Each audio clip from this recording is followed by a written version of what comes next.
மணிக் தாக்கூர் கடுமையான பேச்சு. அதை போன்று மத்திய ராகுலுடைய ஆலோசகர் பிரவீன் சக்கரவர்த்தி, நிறைய பேர் பேசிகிட்டே இருக்கிறாங்க. இது காங்கிரஸ் கட்சிக்கும் பேனலிஸ்டுகள் பேசிய பேச்சும் திமுகவின் உறவுகளை கிடப்பில் போடுவதை போன்ற ஒரு நிலையில் உருவாக்கியது. அப்படி எத்தனை தொகுதிகள் கேட்டாங்க? அவங்க 39+2. திமுக எத்தனை தொகுதி கொடுக்க போகிறாங்க? திமுக ஒன்லி 25 தான். தேமுதிக இவர்கள் 14 கேட்டு 7-6க்குள் இவர்களை க்ளோஸ் பண்ண திமுக திட்டம். ஆனால் அந்த அம்மா நேற்று மாவட்ட செயலாளர்கள்ட்ட 12 தொகுதி நான் வாங்கிடுவேன் அப்படின்னு பேசின தகவலும் வந்திருக்கு. திமுகவே வேணாம், அவங்க ஒரு வாரிசு அரசியல், ஊழல் அரசியல், கடும்போக்கு அரசியல், நாம் எப்போ வளர்றது அப்படின்னு திமுகவுக்கு எதிராக மறுமுனை குரல்களும் காங்கிரஸ் கட்சியிலிருந்து எழுந்திருக்கிறது. பெரிய குடைச்சல் பிடித்த வேலையை இப்பொழுது திமுகவுக்கு காங்கிரஸ் ஏற்படுத்தியிருக்கிறது என்று திமுக தலைமை எரிச்சல் அடைந்திருக்கிறது.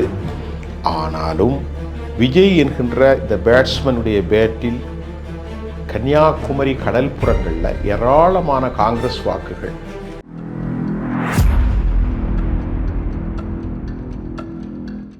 உலகத் தமிழர்கள் அனைவருக்கும் நான் இன்றைக்கு ஜேர்னலிஸ்ட் சுஃபியான். நேயர்களே, தற்போது நாம் பேசப்போகிற மிக முக்கியமான செய்தி, தமிழ்நாட்டில் அரசியல் நிலைகளை மாறி கூட்டணிகள். இந்த கூட்டணிகளில் காங்கிரஸ் கூட்டணிக்கு பெரும் குடைச்சல் கொடுக்கும் கூட்டணியாக நேற்று நான் பேசியிருந்தது,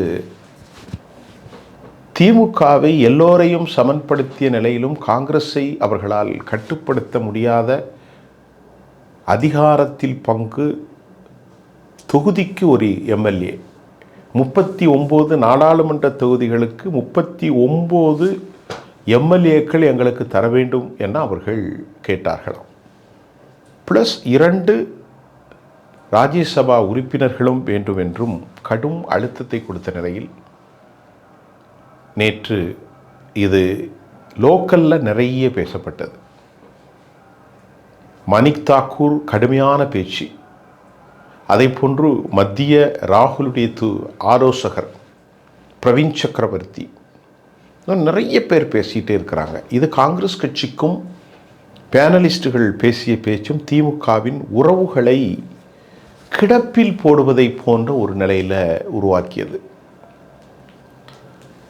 இது ராகுல் காந்தியின் நடவடிக்கையின் ஆசீர்வாதத்தோடு தான் நடக்கிறது என்றும் திமுக தலைமை எச்சரித்தது, வேதனை பெற்றது, கலங்கியது.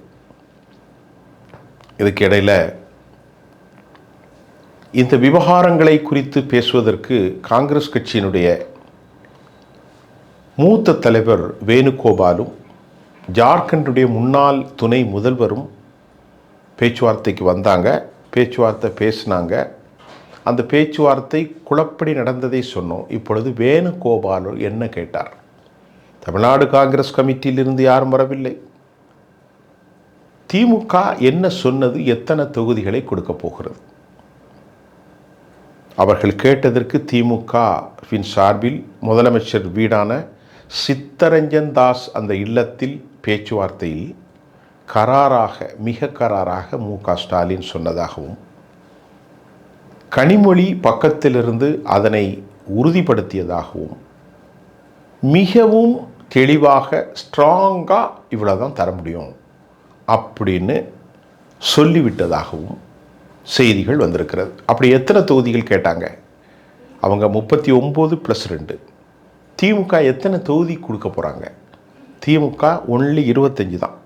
திமுக தலைமை சோனியா காந்திக்கு ஒரு லெட்டர் எழுதி அந்த கடிதாசியின் அடிப்படையில் சோனியா ராகுலை சந்தித்து இந்த மாதிரி பேசாத, நமக்கு கஷ்டப்படுற நேரத்தில் திமுக உதவி இருக்குது சொன்னதாகவும், அதன் மூலமாக காங்கிரஸ் கட்சியை அவர்கள் பணிய வைத்ததாகவும், காங்கிரஸ் கட்சி உடனடியாக தனி விமானத்தின் மூலமோ அல்லது விமானத்தின் மூலமோ கே.சி. வேணுகோபாலையோரும் தமிழ்நாட்டுக்கு வந்து தமிழ்நாட்டில் இந்த தலைவர்களை சந்தித்து பேச்சுவார்த்தை முடிவுக்கு வந்ததா என்றால் முடிவுக்கு வரவில்லை. அதான் அங்கே சிக்கல். இந்த கூட்டணி தொடருமா? இந்த கூட்டணியுடைய பின்னணி என்ன? அல்லது உடைந்து போகுமா? காங்கிரஸ் உடைந்தால் திமுகவுக்கு என்ன நஷ்டம்? ஏன் திமுக தலைமை யோசிக்கிறது. இந்த 2-3 கொஸ்டின் இருக்குது. காங்கிரஸ் மெதுவாக கேட்டாங்க. இப்போ மத்திய தலைமை சொன்னது, ஆட்சியில் பங்கு கேட்காதீங்க, அதை விட்டுருங்க, பின்னாடி பார்த்துக்குவோம். ஆனால் 39 தொகுதி, நான் ஏற்கனவே பேசியிருந்தேன் மற்ற காணொளியில், 39 கண்டிப்பாக வாங்கிடணும், அதை விட்டுறாதீங்க, 2 ராஜ்யசபா சீட். ஆனால் இவங்க சொன்னது 25+1 அல்லது 2. நான் ஏற்கனவே சொன்னது 27 தொகுதி வரை கொடுப்பதற்கு திமுக தலைமை இருக்குது.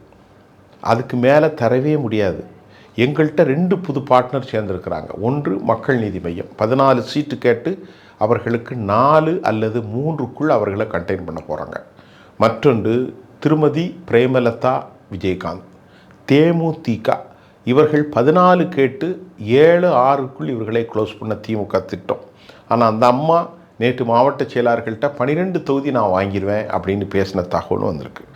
இதையெல்லாம் வேணுகோபாலிடம் சொல்லி பாரதிய ஜனதா தமிழ்நாட்டில் கால் பதித்து விடும். நாம் 2 பேரும் மதவாதத்திற்கு எதிராக இருக்கிறனால் ஒரு செக்யூலர் ஃப்ரண்டில் நீங்கள் ஒரு தேசிய கட்சி ஒரு ரீஜனல் பார்ட்டியோடு முரண்பிடிக்கக்கூடாது என்று வைத்ததாகவும் கனிமொழி சற்று கடுமையாக நடந்து கொண்டதாகவும் செய்தி வருது. இதுக்கு மேலே பேச ஒன்றும் இல்லைன்னு 45 நிமிஷம் பேச்சுக்கு அப்புறம் திரு வேணுகோபால் இடத்தை காலி செய்து வந்துவிட்டார். இப்போ தமிழ்நாடு காங்கிரஸை சேர்க்காவிட்டால் அவர்களுக்கு இடமில்லை என்று சொல்லப்படுகிறது. திமுகவிற்கும் காங்கிரஸை சேர்த்து ஆக வேண்டிய ஒரு களச்சூழலும் இருக்கிறது. 4% வாக்குகள் கன்னியாகுமரியில் மட்டும்தான் டென்ட்டாக இருக்கிறதா. கன்னியாகுமரி அந்த பகுதியில் இருந்து திருநெல்வேலி மாவட்டம் வரைக்கும், தென்காசி, அம்பாசமுத்திரம், தூத்துக்குடி, திருச்செந்தூர், இந்த பகுதி சாத்தாங்குளம், இந்த மாதிரி தென் பகுதிகளில் கிறிஸ்தவ மற்றும் முஸ்லீம்களின் வாக்குகள், குறிப்பாக மைனாரிட்டி வாக்குகள் அவருக்கு ஒரு 3% இருப்பதாகவும், அந்த வாக்கில் ஒரு கலக்கம் ஏற்படும் என்று அஞ்சுவதாகவும், பரவலாக தமிழ்நாடு முழுவதும் 1 விழுக்காடு வாக்குகளைத்தான் வைத்திருக்கிறார்கள். இந்த 3+1 4, ஏற்கனவே காமராஜரோடு இருந்த 44% அது குறைந்து அது மழுங்கி தற்போது 4 ஆகிற இடத்தில் டெல்லியிலும் நமக்கு ஒரு ஆதரவில்லை நிலையாகிடும், இந்தியா கூட்டணியோடும் ஒரு ஹோல்டு இல்லாமல் போயிடும். அதனால் நீங்கள் கொஞ்சம் கவனமாக தான் இதை டீல் பண்ணணும்னு ஸ்டாலின் கொஞ்சம் மட்டுப்படுத்தி வச்சுருக்கிறாராம் 2ஆம் கட்ட தலைவர்களை. அதனால் இவர்கள் மிக யோசனையோடு தான் இருக்கிறார்கள். அதே சமயம் காங்கிரஸ் கட்சியில் சில தலைவர்கள் வேணுகோபால்கிட்ட சொன்னார்களாகவும் என்ன சொல்லியிருக்கிறாங்க அப்படின்னு சொன்னால், கொஞ்சம் பார்த்து பரிதவித்து நீங்கள் பேச வேண்டும்.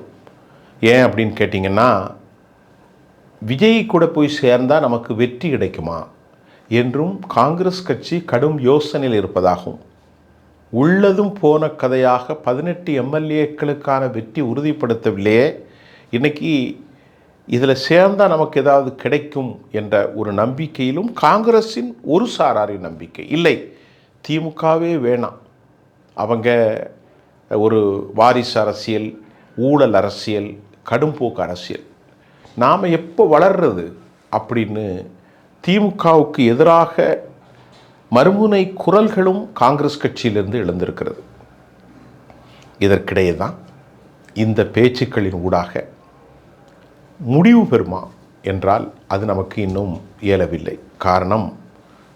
அதற்கான காரணம் வேணுகோபால் விவகாரத்தை மத்திய தலைமையிலே அனுப்பிவிட்டார்.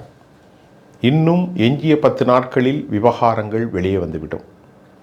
அதனால் உடனடியாக இந்த மாதத்திற்குள் கூட்டணி தலைமைகளை பேசி முடிவெடுத்து ஒழுங்கீடு செய்து அதற்குள் தொகுதிகளை அடையாளம் கண்டு, எத்தனை பேர் இருப்பாருங்க, காங்கிரஸ், விடுதலை சிறுத்தைகள், இந்திய யூனியன் முஸ்லீம் லீக், மறுமலர்ச்சி ஏதாவது திமுக, அதுமாதிரி மாமக, 2 கம்யூனிஸ்ட்டு இடதுசாரி வலதுசாரி, கொங்கு, அதுக்கப்புறம் நம்ம கமலஹாசனுடைய நீதி மையம், மக்கள் நீதி மையம், பிரேமலதாவுடைய கட்சி, காங்கிரஸ், திமுக. இது ஒரு பெரிய குடைச்சல் பிடித்த வேலையை இப்பொழுது திமுகவுக்கு காங்கிரஸ் ஏற்படுத்தியிருக்கிறது என்று திமுக தலைமை எரிச்சல் அடைந்திருக்கிறது. ஆனாலும் விஜய் என்கின்ற இந்த பேட்ஸ்மேனுடைய பேட்டில் கன்னியாகுமரி கடல்புறங்களில் ஏராளமான காங்கிரஸ் வாக்குகள் அது இடம் மாறி திமுகவுக்கு எதிராக போகிறது.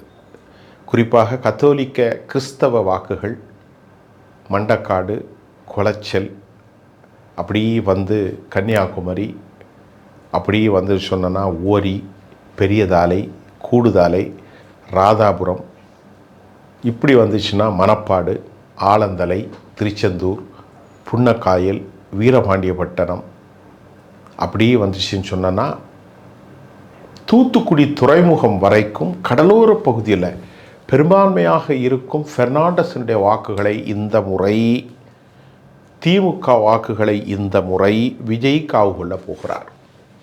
இது காங்கிரஸை பற்றி அவர்களுக்கு சேர்க்காமல் வழி இல்லை. விஜய் எடுத்து போகிற கிறிஸ்தவ வாக்குகள் ஏற்கனவே பலமிழந்த நிலையில் மீண்டும் கிறிஸ்தவர்கள் அதிகமாக இருக்கும் இந்த காங்கிரஸ் மூலம் இருப்பதும் போய்விட்டால் மைனாரிட்டிகளிடையே இருக்கிற ஒரு நம்பகத்தன்மையும் கெட்டு பெரும் சிக்கலை வந்துடக்கூடாதுன்னு ரொம்ப அச்சத்தில் வெளியே சொல்லாமல் திமுக பயந்துட்டுருக்கு. விஜயுடைய ஆதாரங்கள் எதுவும் இல்லை, நம்ம பேச முடியாது. அதனால் வேணுகோபால்கிட்ட 25 சொல்லியிருக்கிறாங்க. அடிஷ்னலாக 1 இல்லைன்னா 2. அவங்க கடைசியாக 30 வரைக்கும் கேட்பாங்கன்னு நினைக்கப்படுறேன். இதை கூட்டணி முடிஞ்சால் தான் எதுவும் நமக்கு தெரியும். மீண்டும் ஆதாரமான செய்திகளை ஜேர்னலிஸ்ட் சுஃபியான் என்னுடைய இந்த சேனலில் நான் உங்களுக்கு தொடர்ந்து பேச போகிறேன். நீங்கள் நிறைய பாருங்கள். ப்ளீஸ் கொஞ்சம் சப்ஸ்கிரைப் பண்ணுங்கள். எந்த கட்சிக்கும், எந்த மதத்திற்கும், எந்த சாதிக்கும், எந்த இனக்குழுக்கும் அப்பாற்பட்டு தரமான செய்திகளை உங்களுக்கு தர நான் காத்திருக்கிறேன். நீங்கள் ப்ளீஸ் சப்ஸ்கிரைப் பண்ணுங்கள். என்னுடைய செய்திகள் இன்டர்நேஷ்னல் நியூஸ் உங்களுக்கு வரும், லோக்கல் அனலைட்டிக் வரும், தேசிய செய்திகள் வரும், பொருளாதாரம், கலாச்சாரம், கலை, பண்பாடு, நாகரிகம் எல்லாம் உங்களுக்கு வரும். மீண்டும் அடுத்த செய்தியினுடைய நான் உங்களை சந்திக்கின்றேன். நன்றி.